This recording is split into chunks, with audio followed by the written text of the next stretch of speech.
What happens when you begin to step back, not out of spite, not out of resentment, but with quiet intent and steady grace? It's something that rattles the very core of relationships, especially those that have leaned too heavily on your energy, your effort, and your presence. You start to move differently, slower, wiser, calmer. And though they might not see it at first, trust me, they will. This video is for those who have given too much for too long, who are finally starting to protect their peace, and who want to understand the powerful ripple effect of creating space between themselves and others. If you've ever felt like you're always the one reaching out, always the one holding everything together, you'll want to hear what happens when you stop. Now, before we begin, take a second. If this kind of inner strength speaks to you, if you're walking that stoic path of self-mastery and quiet transformation, consider subscribing to this channel. And if the message today strikes a chord with you, leave a comment, share your reflection, and help others find clarity in your journey too. Let's begin. Chapter 1. They notice your shift. At first, it's subtle, a ripple in the rhythm. You don't announce it. You don't throw a tantrum or slam a door. You just start saying less. You pause longer. You stop answering every message within moments. Your smile is quieter. Your presence a little more self-contained. It's the smallest pivot. But to those who were used to your warmth pouring in without measure, it feels seismic. They notice. Not because you told them, but because the comfort of your constancy is no longer guaranteed. You used to laugh more readily.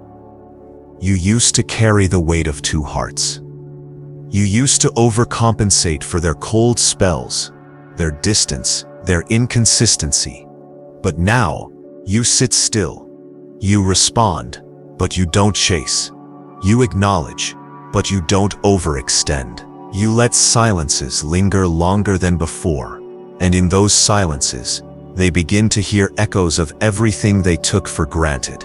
It's not punishment, it's preservation. When you stop showing up the way you always did, it disrupts a pattern, and people, even the most aloof, are creatures of pattern. They grow used to your warmth, like they grow used to the sun rising each morning. When you stop rising in their sky, they finally look up and ask where the light went. And here's the truth, it shakes them. They might not say it. They might even pretend not to notice. But behind their indifference is a scramble. They reread old messages. They wonder if they said something wrong. They try to retrace the last interaction, searching for a fault line. They scroll through your photos, looking for clues. Because when your energy shifts, not into coldness but into calm, it becomes impossible to ignore. What makes your withdrawal so powerful is that it is not rooted in anger. It's not a declaration of war. It's not some melodramatic exit. It's mature. It's intentional. It's rooted in the understanding that your time, your focus, your emotional labor, all of it is valuable. And when you treat it as such, the world responds differently. You may find them subtly trying to regain your attention. A reaction to your story. A vague message. A half-hearted attempt at connection. But it lacks the confidence they once had. Because your absence has created uncertainty. You were a sure thing. You were always there. Now, not so much. They begin to wonder, have you moved on? Have you met someone else? Are you finally done waiting? But more than those questions, there's a deeper fear that you've realized your worth.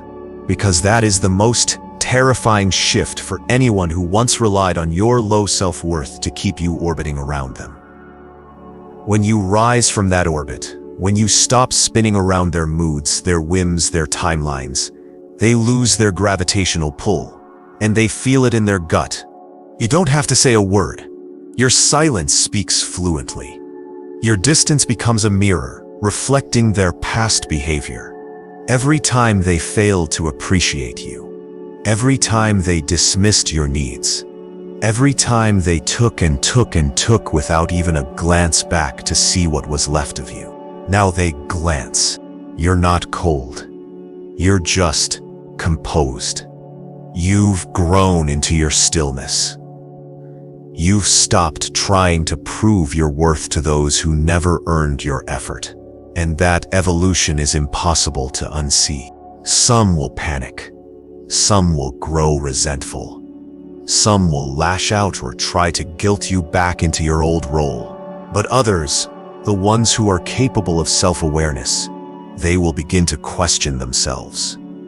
They will reflect, and in that reflection, they'll realize you didn't change overnight. You simply reached a point where self-respect became louder than your desire to be chosen. So if you're feeling the urge to explain yourself, to justify the space you've created, don't let your shift speak. Let your new rhythm unsettle the expectations they built on your old one. And if you've ever made this kind of shift in your life, share it. What happened when you began to protect your energy? Leave your story in the comments. You never know who might need to hear it right now. Chapter 2. They compare and falter. They compare and falter. Once they notice your distance, something curious begins to unfold. It's almost involuntary, a reflex of the human ego and heart. They begin to compare. Not out loud, of course. They won't call you and confess that they're suddenly measuring you against everyone they meet. But deep down, it begins, quietly, relentlessly, and what starts as subtle curiosity often becomes a haunting contrast. Because now that you're not readily available, now that you are no longer the default, you've become something else, a standard. They meet new people, they scroll through conversations, they flirt, perhaps even date. But the further they wander, the more they realize, not everyone has your depth. Not everyone listens with the same patience. Not everyone brings calm to the room the way you used to. And suddenly they're reminded, your absence is not just a void. It's a benchmark. You see, when you were always there, your presence became invisible, like air, like water, vital, but unappreciated until it was no longer there. Now, with space and contrast, they begin to understand. They recall how you anticipated their needs, how your advice cut through noise with simplicity and grace, how your quiet encouragement felt safer than all the loud affection they've found since. They falter because what they thought was common wasn't. And it's not just about missing you. It's about being confronted with mediocrity. It's about realizing that while they once criticized your sensitivity, they now find themselves craving someone who actually feels. It's about seeing how hollow a conversation can feel without someone who truly listens. It's about experiencing affection that feels performative, rather than grounded in care. The new people, the ones they try to replace you with, might be flashier, louder, more socially validated, but they lack the essence. They don't hold space. They don't understand the unspoken. They don't anchor, they drift. And in moments of silence, when the newness fades and the masks slip, they remember. You didn't just offer attention. You offered presence. Here's the thing about comparison. It's not always fair, but it's always real.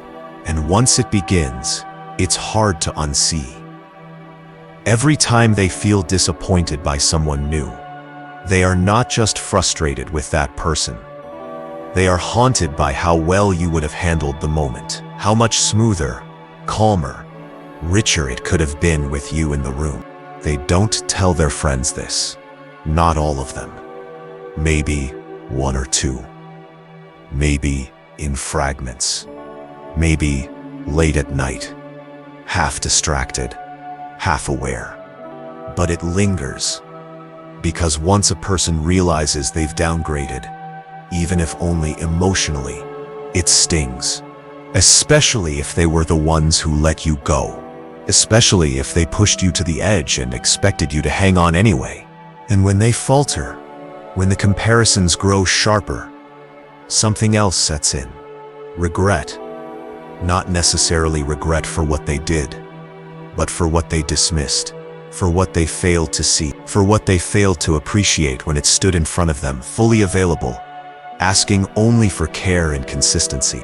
And that regret grows louder every time they meet someone who mirrors your outer qualities, but fails to hold your inner gravity.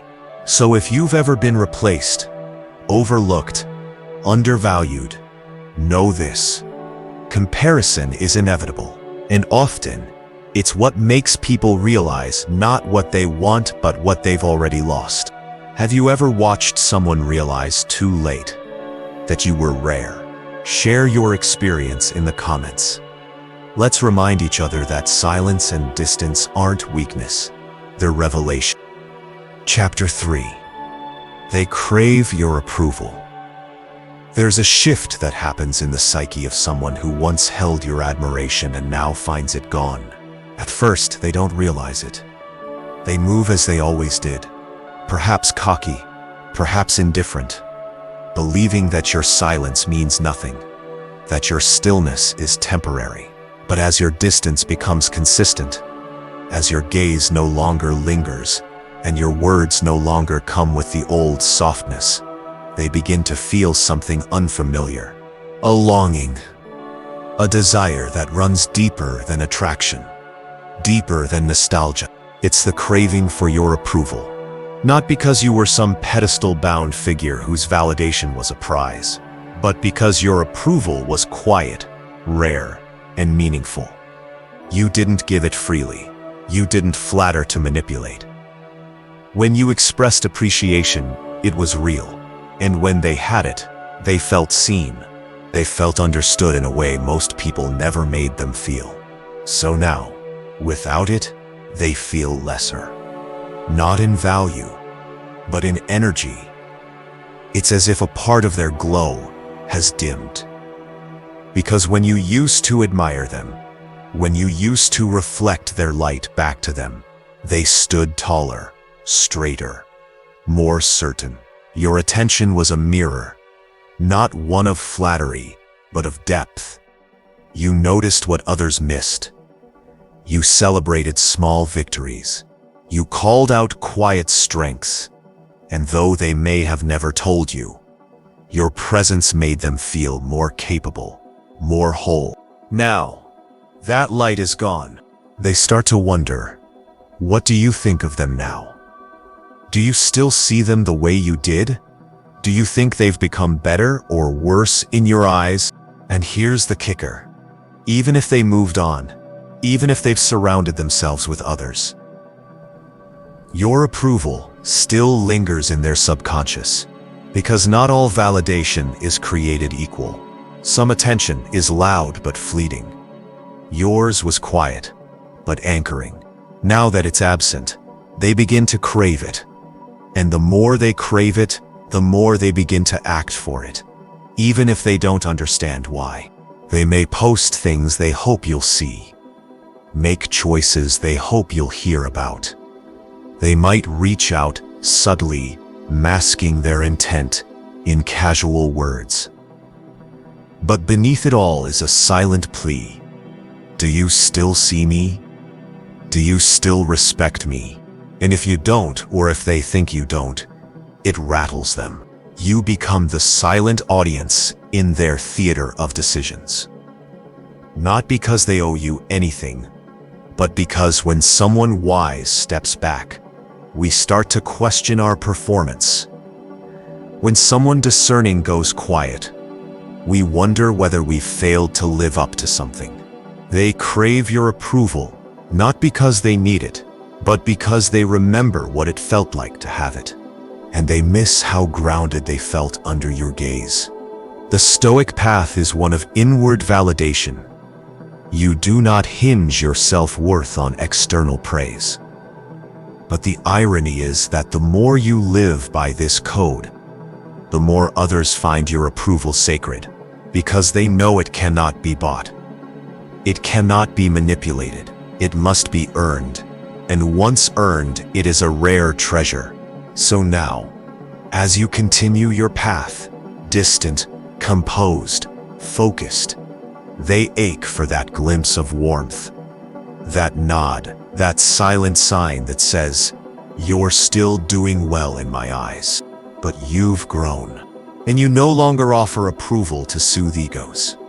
You no longer distribute your admiration in hopes of being loved in return. Now, your energy is yours, sacred, unspent on the unworthy. If you've ever found yourself the reluctant keeper of someone's need for validation, tell us. Share your story in the comments. How did it feel to be craved by someone who once made you feel small? Chapter 4. They feel the void. There's something chilling and beautiful about absence. Not the kind that is loud with drama or stained with resentment, but the kind that is steady, unapologetic, full of grace. When you step away from someone who once fed off your presence, your affection, your steady reassurance, you leave behind something they didn't expect.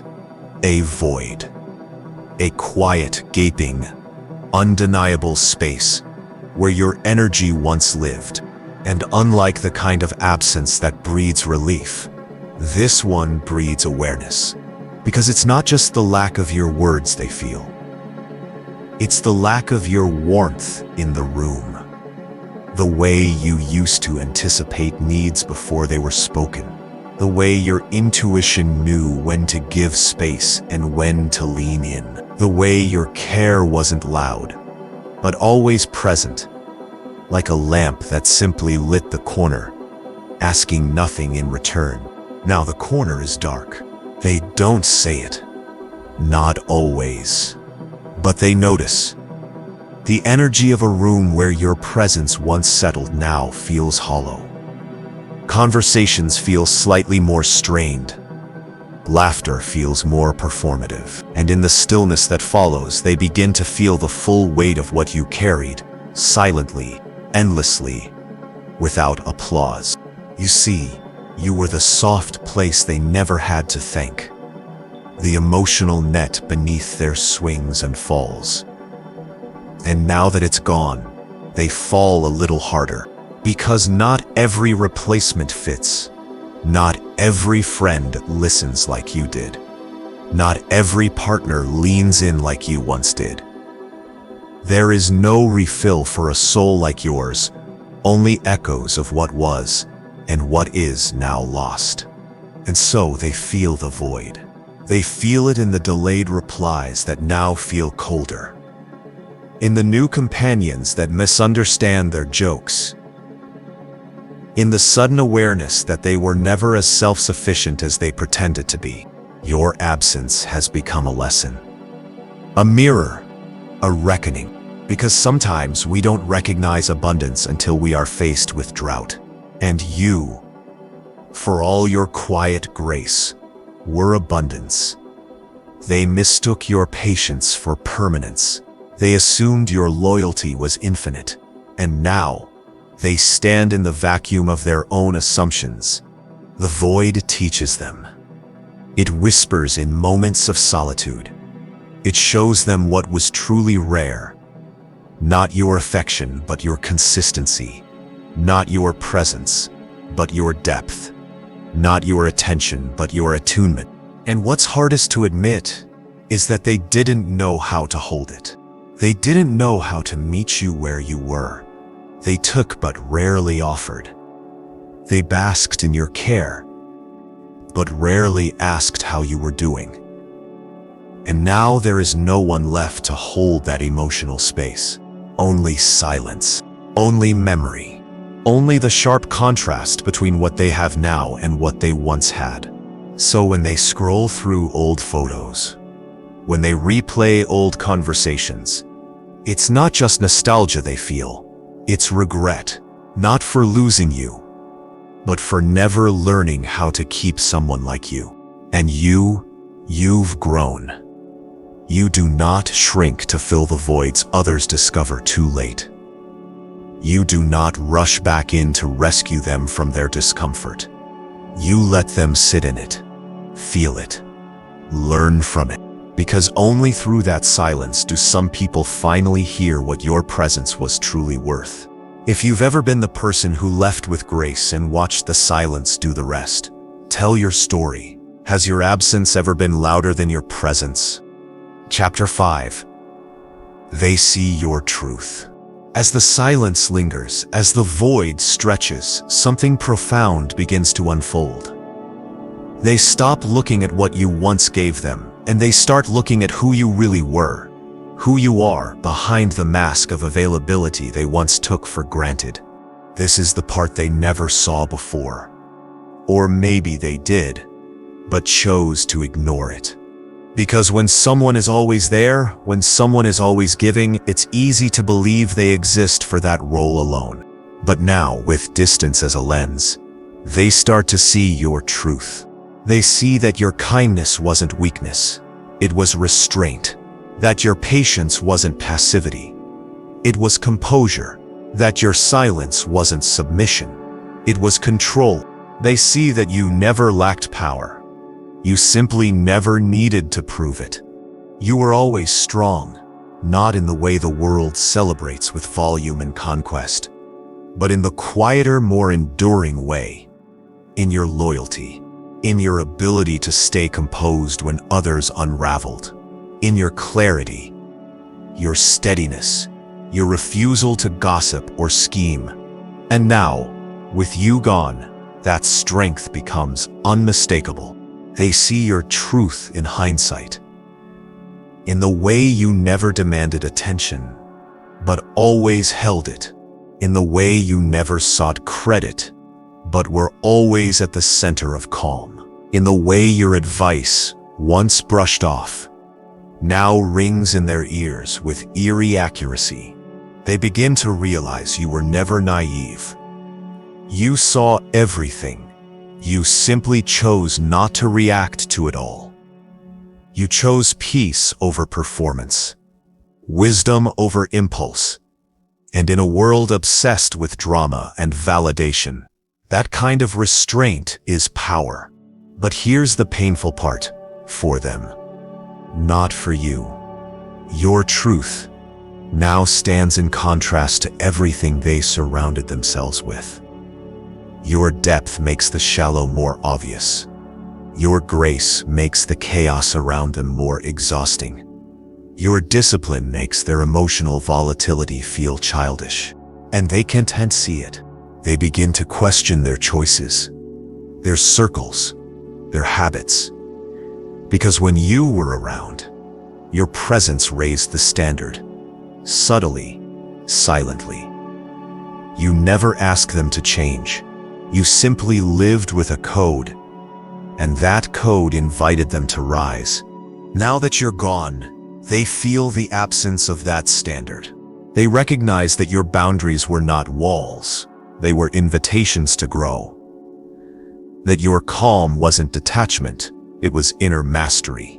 And perhaps most poignantly, they realize that you never truly needed them. You chose them, and that makes all the difference. Because being chosen by someone who doesn't need to choose anyone is a privilege, and losing that is a lesson. So they sit with it, sometimes in silence, sometimes in moments of petty frustration, sometimes in private awe, but always with the realization that your truth was there all along. They just couldn't see it through the haze of their own entitlement. You, on the other hand, no longer need them to. You've stepped fully into your truth, not for revenge, not to make them regret, but because you've remembered who you were before they needed you to forget. Have you ever watched someone finally see your worth, long after they walked away? If so, I invite you to share that experience below. Your story might be the one someone else needs to hear tonight. Chapter 6. They sense your control.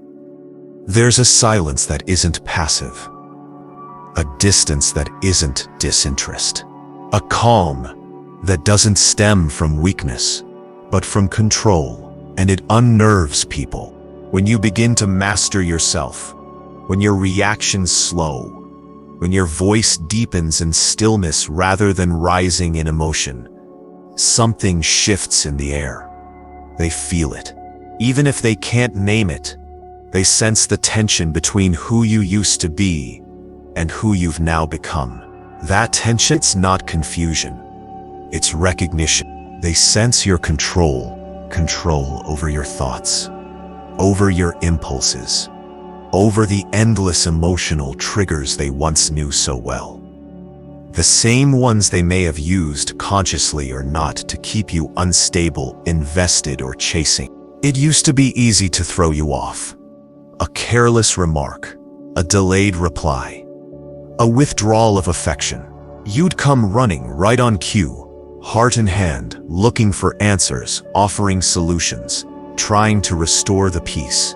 That rhythm, that imbalance, was familiar, predictable, safe for them. But now you're no longer playing the same role.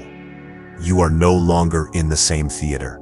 You watch the performance with a different gaze, no longer drawn into every plot twist, no longer desperate to rewrite the ending.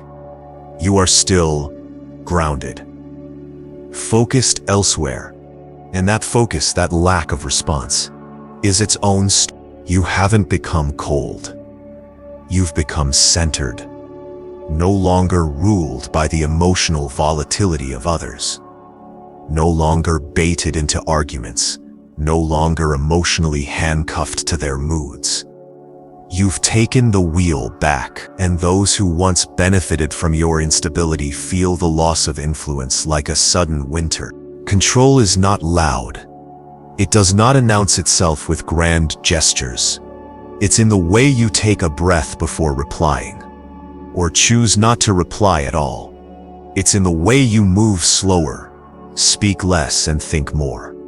It's in the way you let go, not out of apathy, but out of clarity. You're not reacting because you've already responded within.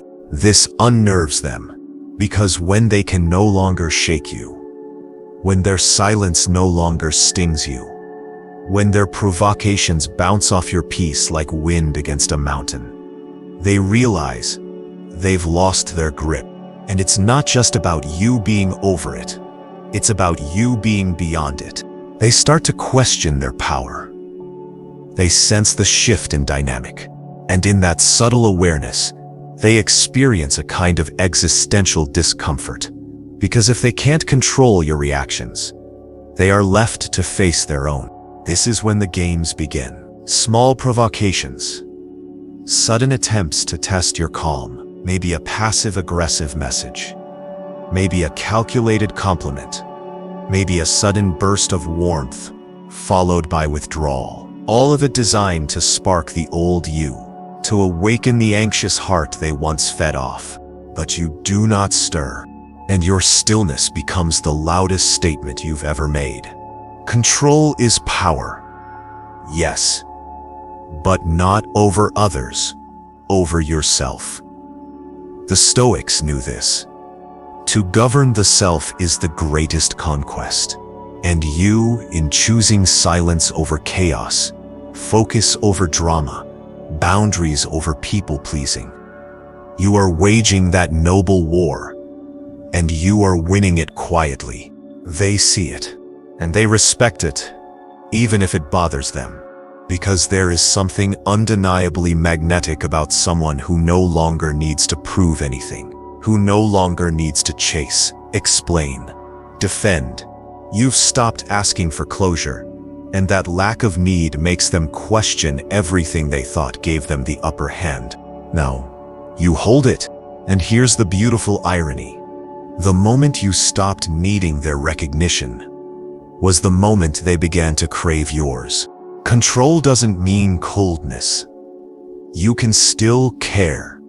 You can still love. But it is a love that flows from fullness, not from lack. You are no longer trying to rescue, to fix, to hold together what is falling apart. You are simply being whole. If you've ever stepped into this kind of control, the quiet, grounded kind that turns old power dynamics upside down, share your story. What did it change in your life? Who reacted the most? Who couldn't handle it? Tell us in the comment. There is someone out there walking the same path, waiting to feel seen. Chapter 7. They fear your loss. There's a moment, and it doesn't come early, when the realization finally hits. A moment of stillness, often in solitude, when they feel the weight of your absence, not just as a void, but as a permanent risk. They don't just miss you, they fear they may have lost you. Fear is a curious thing. It often masquerades as anger, denial, distraction. But beneath the noise, beneath the defenses, there is a primal worry creeping in. What if they don't come back? What if they've truly moved on? What if I pushed too far? And that fear is not rooted in loneliness alone, but in awareness. Awareness of your value. Awareness of your rarity. Awareness that while they hesitated, you evolved. While they played with your heart, you protected it. While they tested your patience, you built resilience. They start to remember things differently now. With clarity. With depth. They remember how safe they felt around you, even if they never admitted it. They remember how your presence had a way of calming their storms, not by fixing them, but simply by existing as something stable. And now that you're not there to anchor them, they drift, slowly, confused, unsure why nothing feels quite right anymore. You were not perfect, but you were real. And real is rare, and so the fear sets in. It may appear subtly, in sudden check-ins, random reactions to your stories, mutual friends, reporting they've asked about you. It may come as a confession, cloaked in jokes or vague expressions of regret. But beneath it all is the same message. Please don't be gone for good. Because now, your return is no longer assumed.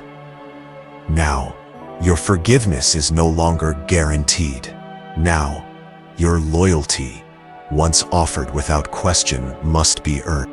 And that frightens them, because they never thought they'd need to fight for your presence.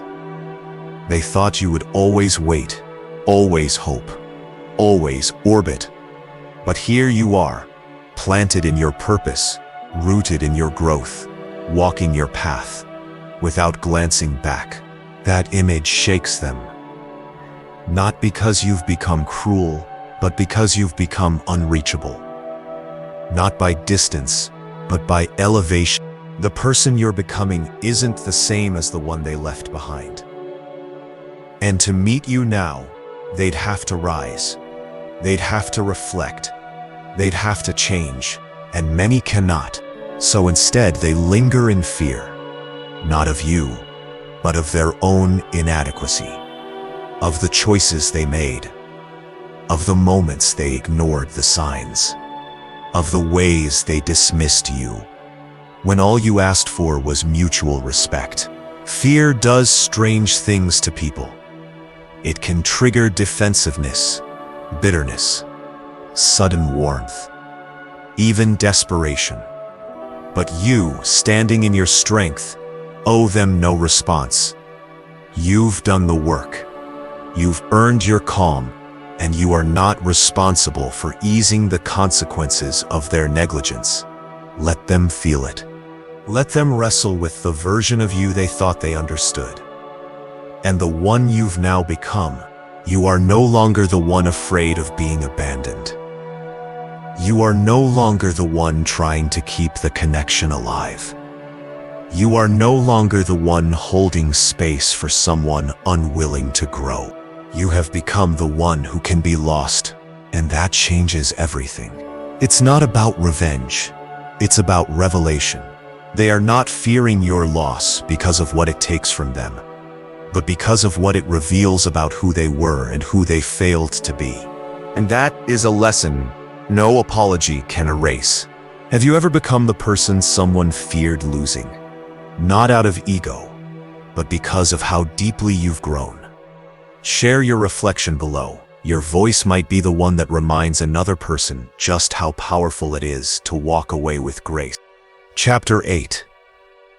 They pursue your lead. There is a profound moment in the dance between distance and desire. A moment where pursuit reverses, where the one who once reached, waited, hoped, begins to walk forward on their own path. And in that forward motion, someone else finally starts to follow. It doesn't always begin dramatically. There is no grand confession, no cinematic apology. It's subtler than that. Often clumsy. Often awkward. Because the pursuit born from regret is not smooth. It's cautious, hesitant, laced with the anxiety of too late timing. But make no mistake, it is pursuit. The same people who once seemed emotionally absent, cold, or unbothered, they begin to watch you more closely now. They ask mutual friends about you. They begin to mimic parts of your behavior, not out of manipulation but out of unconscious admiration. They pay attention to what inspires you. They suddenly adopt your language, your mindset, your routines, sometimes awkwardly, sometimes obviously. Because they've begun to see that the way you live now is not just admirable, it's magnetic. They pursue your lead. And what a paradox that is. You didn't set out to change them. You didn't preach. You didn't shame. You simply removed yourself from the drama and turned inward. You healed. You grew. You evolved, quietly, steadily, unapologetically. And that inner shift began to reshape the dynamic. Because here's what most people don't realize until it's too late. Your example was always your loudest message. You didn't need to argue. You didn't need to beg them to treat you better. You just started treating yourself better. And now, they are following that current, chasing the energy they once dismissed. But something has changed. This is not the same you who would have been thrilled to see them make an effort. This is not the version of you who would have taken crumbs and turned them into meaning. Now, you see through it. You understand that effort is not always the same as intention. That following your lead requires more than mimicry. It requires maturity, integrity. So you do not rush to welcome them back. You observe. You hold your ground. You let them prove whether their pursuit is genuine or simply a reaction to discomfort. And here's where Stoicism serves you best.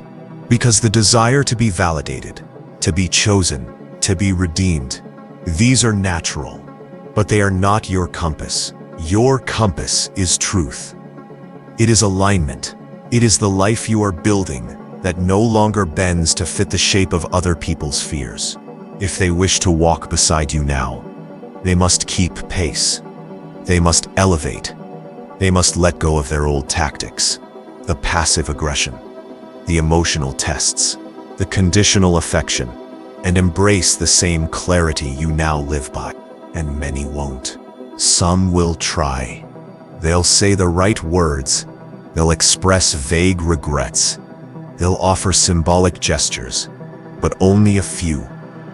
Only the truly humbled, the truly awakened, will be able to sustain that path. Because your lead is not easy to follow. It is a path of discipline, of self-awareness, of accountability. And that's not a journey everyone is prepared for. But that's not your burden to carry. You've already done your part. You've already faced the pain of detaching, of walking away, of sitting in the discomfort of growth. You've already walked through the fire. And now, you walk with calm. Let them come. Let them follow. Let them pursue. But do not pause your journey to accommodate someone still catching up to their own. And if you've ever experienced someone finally chasing your lead after you've already evolved, share it. How did you handle it? Did you let them walk beside you again? Or did you keep moving forward without looking back? Your story may be the mirror someone else needs right now. Chapter 9. They admire your resolve. Admiration is often misunderstood. People think it's about praise, about applause and compliments. But true admiration is quieter. It's born not in moments of triumph, but in the consistency of your path. And when someone has watched you pull away and stay away, with grace, with dignity, with clarity, that admiration begins to settle in. They don't always say it. In fact, most never will, but they feel it. In the way they mention your name in conversations with more reverence.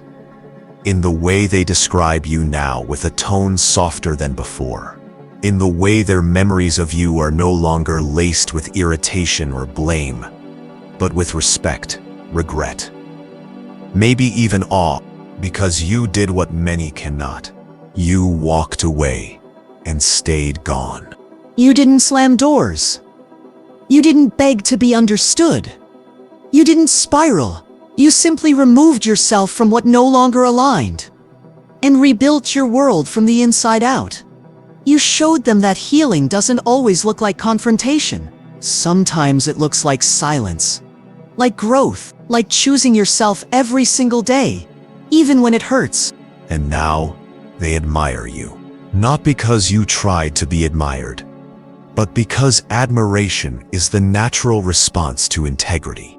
They admire how you didn't speak poorly of them, even when you had reason to. They admire how you didn't lower yourself to pettiness or games. They admire the boundaries you held, even when it would have been easier to blur them for comfort. Your strength wasn't in your silence alone. It was in your stillness within the silence. Your refusal to chase. Your refusal to crumble. Your refusal to betray your own growth for the illusion of connection. And perhaps the greatest moment of recognition comes when they look at you now, maybe in person, maybe through a screen, maybe through someone else's description, and realize you are no longer waiting. You are living fully, firstly, authentically. And that realization that you are no longer holding space for them in your mind, in your heart, in your plans, is what finally cracks through their ego. They may never tell you they admire you, but it will show in the way they look at you, in the questions they ask, in the sudden curiosity about your life, your thoughts, your direction. Not to control, not to manipulate, but because they genuinely want to understand how you became this anchored, this radiant, this free.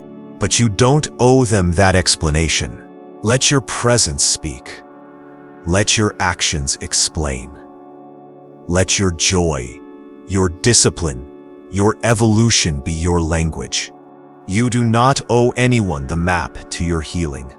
You are not responsible for teaching those who watched you suffer how you learned to smile again. You simply continue walking, quietly, steadily, beautifully. Let them admire. Let them wonder. Let them carry the weight of their choices while you rise with yours. Have you ever felt the quiet admiration of someone who once overlooked you? Have you sensed their respect shift from assumption to reverence?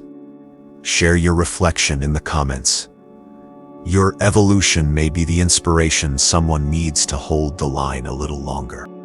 Conclusion. Distance reveals everything. Not just who they are, not just what they feel, but who you are when the noise fades, when the reaching stops, when the illusion of closeness dissolves.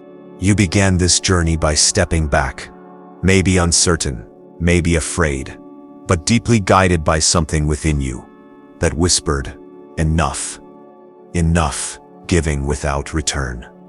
Enough shrinking to be loved. Enough emotional labor for people unwilling to meet you halfway. And in that space you created, something remarkable happened. They noticed. They felt it. They reflected. They pursued. They admired. And yet, none of that was the goal. The goal was peace, your peace. This is what Stoicism is in practice. Not cold detachment, but conscious discipline. Not apathy, but clarity. Not closing your heart, but protecting it with reverence. You don't need to chase anything that asks you to abandon yourself. You don't need to wait for someone to understand your worth before living as if it's true. Your life is yours. Your energy, sacred. Your growth, undeniable. And now, as you walk with even more confidence, more grace, more purpose, remember this: not everyone will catch up. Not everyone will grow at your pace. But those who do will never take your presence for granted again. If this message found you at the right time, if it echoed something deep inside you, take a moment to breathe it in. And if it helped, if it spoke your truth, share your journey in the comments. Someone out there is feeling what you felt. Be the voice that reminds them they're not alone. And if you want more of this, more of the quiet strength, the stoic clarity, the relationship wisdom grounded in self-respect, then stay with us. Subscribe, like, join this growing circle of those who are done chasing and ready to become. Because sometimes, all it takes is one choice: to step back and finally see who you've been all along.